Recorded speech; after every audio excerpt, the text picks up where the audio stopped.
What happens if I take an adoptable animal and put them in a famous TV set and promote them online? Will it help? Let's go.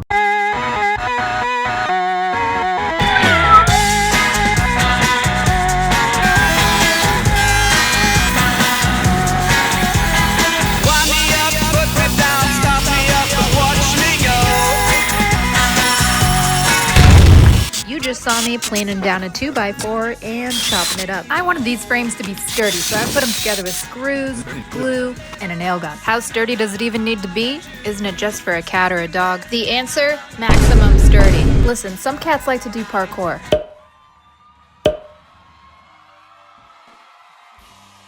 And I'm not gonna stop them. Plus, then I can sit on it. If I want to. Honestly, I have never made such an involved, detail-oriented frame. This guy knows what I'm talking about. But this set had a much bigger purpose than me just doing a good job. Even though I was doing one, this was my way to contribute to the rescue animal community. I didn't know how I was gonna find rescue animals to help yet, but I just kept my head down and took it one step at a time. Like staining wood, which you just saw me do. Did you hear that? It's the sound of upholstery. See how nice and square the corners are in that foam? That's no accident. Sometimes I use a tool called a foam rubber to slice through foam, but it was out of order. So real life knife emoji it was. Got some really good quality upholstery fabric off this website called Toto. They sell you remnant fabric for a cheap price, so I was happy about that. Yeah. Let me see the copy page. Did I mention my teacher was filming me? I don't usually include too many of my mistakes, and I should, because I'm a human, allegedly. It's a robot. I'm getting nervous around a robot. It's okay. Come on, you think I'm gonna quit just because I sprayed a little too much glue? No way. No, I'm gonna move on to making cording, also known as welt, and the Tonight Show couches are covered in it. Beautiful. Nicely done. Get more, so it'll be... Okay, here you go. Thank you. I sped it up, but it was a lot of cording I had to make. But nothing I couldn't handle. Then I sewed the cording all around the backs of each couch and the sides of each couch. And of course our close-up showcases my battle wound mishap with a needle. The most satisfying part is cutting the string off the piece that you're done sewing. Beautiful. Once the fabric pieces were done, I sewed a batting lining, and that was to create a crisp yet soft shape underneath the fabric. And here I am attaching it to one of the backs. Okay, you're now actually witnessing the best part. This is when we get to put everything together. Here I am feeling very impactful with my impact driver. And that's my teacher Costas from behind the camera, now helping me put it together. That was the seat we just slid in between the arms. Okay, one more important step before the couch was complete. Had to add fabric to the outside back. That silver stuff around the edges is called ply grip, and I'm stapling it in. Then off camera, I tuck the fabric into the ply grip, and here I am patting in the fabric, making it look nice and smooth. Ta-da! The couches were complete. But this project was far, far from over. So here's the plan. We've got side pillars here, bottom cabinet here, and a top rail up there. That's Riley, a laser cutting expert from Technocopia in Worcester. Thanks, Riley. He digitally cut interlocking pieces for the background. Then he did a similar engraving to what's on The Tonight Show in their background. Of course, I had to test out the merchandise. I wanted to see how the stain landed on top of the engraving, and it worked out pretty good. When all the pieces got put together, I was, dare I say, excited. If I was this happy, what were little cats and dogs gonna think? They were gonna think, woohoo! And then it was time to make that iconic desk. Vacate my desk at once. Rockefeller is my kingdom. Well, my good man, I'm afraid you did not call a seat save.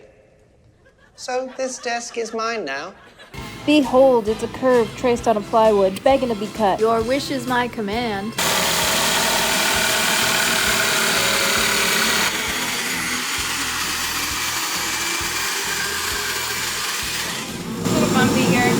Little bumpy here, I said. So I got to sanding, and more chopping, and more sanding.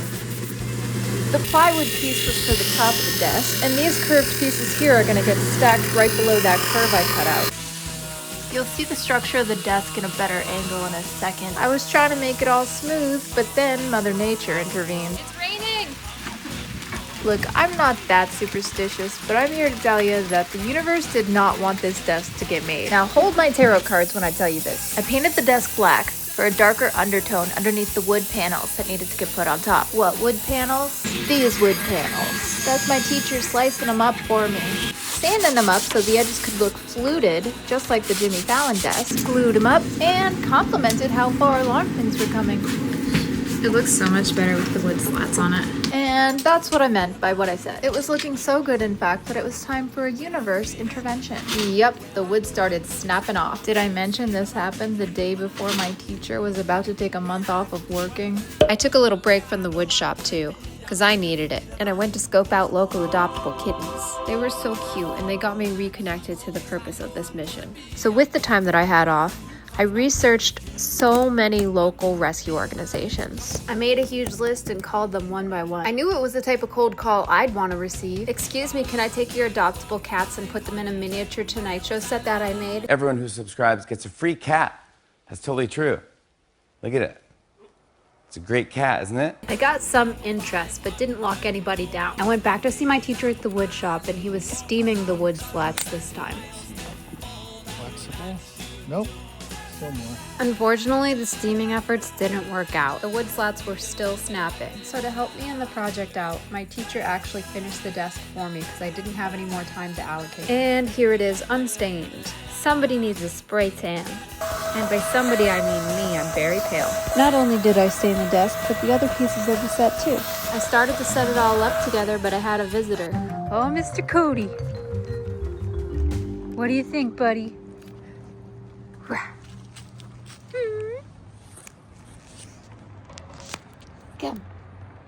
Come here. Come on, Cody. Yeah. Oh. Good catch. Woohoo!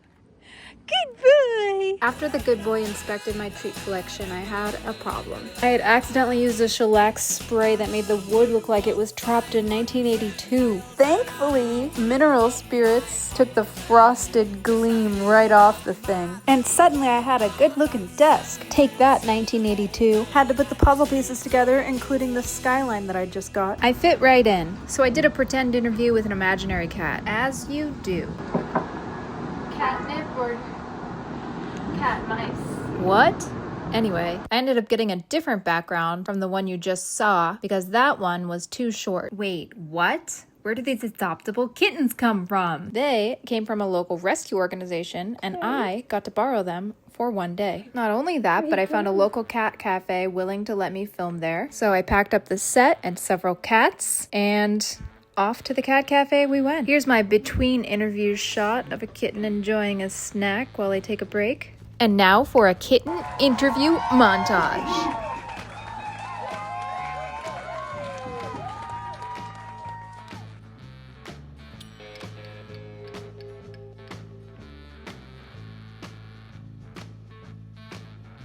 So how did these interviews go? Well, I loved playing with the kittens and coaxing out their personalities. That was exactly the vision that I had come up with in my mind, and it was manifesting into reality. It felt surreal. As for the actual shoot day though, and the optics of it, it didn't go so great, and that was because of me. I was overwhelmed, and I was late, I was disorganized, and I didn't communicate very well with the people I brought on board to help me because it was uncharted territory and I was inexperienced.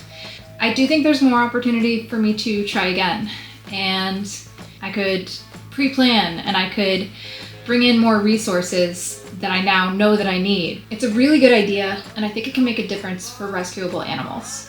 I just have to take it all the way, and that means trying and failing and doing so even if it's in public, which to me feels terrifying. Thank you so much for watching the video, and I really appreciate all your support.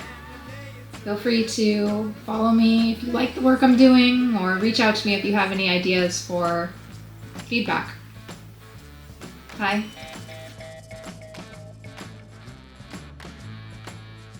Thanks for checking out our video. Click here to watch more, and then click over here to subscribe. Everyone who subscribes gets a free cat.